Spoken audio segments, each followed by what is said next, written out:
sais ce qui se passe quand tu roules trop vite sur la route? Et quand tu ne cours pas assez vite au cross de l'école? Qu'est-ce qui peut se passer?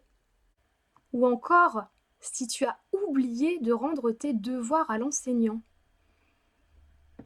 Tu veux connaître le point commun entre tous ces événements?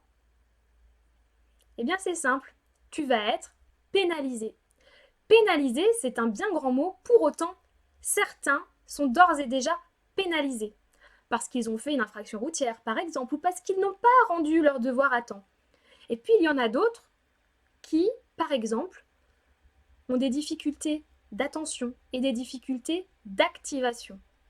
Et ils peuvent être pénalisés. Eh bien oui, quand tu vas trop vite, ça ne va pas. Mais quand tu vas trop lentement, ça ne va pas non plus. Aujourd'hui, je te présente une super astuce pour aider les enfants à être à la bonne vitesse. Vous allez me dire, mais qu'est-ce que je fais avec ces feux tricolores? Vous avez vu, j'ai même trouvé un radar qui marche en plus.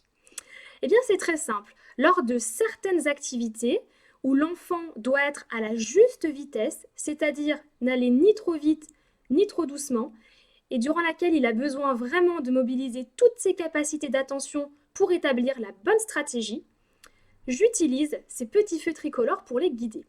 C'est tout simple.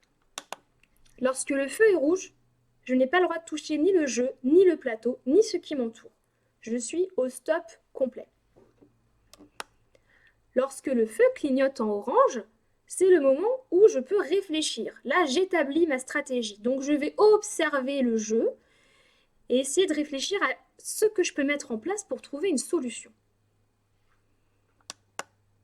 Une fois que le feu passe au vert, c'est bon, je peux jouer. Mais du coup, j'ai eu un temps de réflexion juste avant et normalement, je vais réussir ma manche ou ma partie parce que j'aurai pris le temps de réfléchir. Si malgré tout ça, et par exemple lorsque le feu est au rouge ou au orange clignotant, et que je fais une action alors que ce n'est pas le moment, je risque d'être flashé, comme quand j'ai un excès de vitesse. Donc il va falloir que je me canalise et pour ce faire, eh ben, soit je passe mon tour, soit je reste au stop un petit peu plus longtemps, le temps de souffler. Ça marche vraiment bien avec les enfants. Si j'ai parfois vu certains enfants prendre cela à la rigolade au tout début de séance, voir des parents me dire est-ce que ça va vraiment fonctionner, je peux vous assurer que ça les aide vraiment à se canaliser. C'est du matériel qui prend très peu de place, qui est peu coûteux et qui vraiment, j'insiste là-dessus, peut les aider à s'autoréguler. Donc c'est vraiment génial et au fur et à mesure des séances, on peut observer des enfants qui, d'eux-mêmes, ne vont pas aller trop vite ni trop lentement et vont réussir à se réguler sans même utiliser ce matériel. Une vraie révolution. Je vous encourage à tester. À bientôt!